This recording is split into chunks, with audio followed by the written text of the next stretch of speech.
Europe 1, il est 6h56. Thomas Souto. Le vrai faux de l'info de la matinale, Géraldine Vosner, bonjour. Bonjour Thomas. Ce matin, le choc autoroutier de Nicolas Dupont-Aignan. Le candidat de Debout la France veut rendre leur souveraineté aux automobilistes pour en finir avec le racket.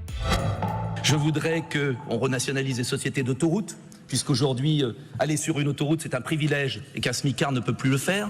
Un smicard ne peut plus prendre l'autoroute, affirme Nicolas Dupont-Aignan. C'est vrai ou c'est faux, Géraldine ? Alors, c'est faux. Même si la flambée des péages peut donner cette impression, le péage, ça représente en fait moins de 4% du budget total qu'on consacre à sa voiture chaque année, soit un peu moins de 200 € par an. C'est vrai que les prix se sont envolés depuis la privatisation en 2006, beaucoup plus que l'inflation, plus 23%, mais le SMIC, il a augmenté lui aussi d'une vingtaine de pourcents. Donc oui, l'autoroute coûte plus cher.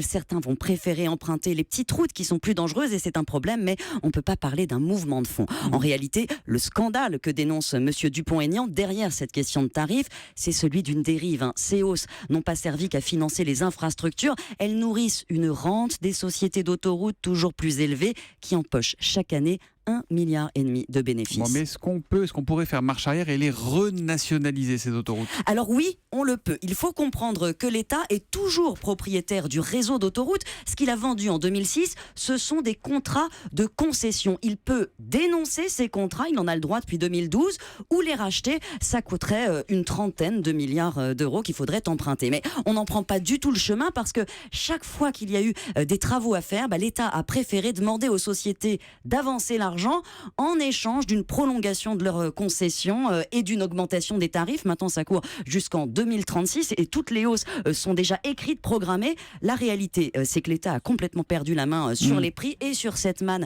d'1,5 milliard d'euros, mais c'est un choix qui a été fait en 2014. Voilà pour le vrai faux de l'info de la matinale, signé Géraldine Vosner. À demain matin, Géraldine. À demain.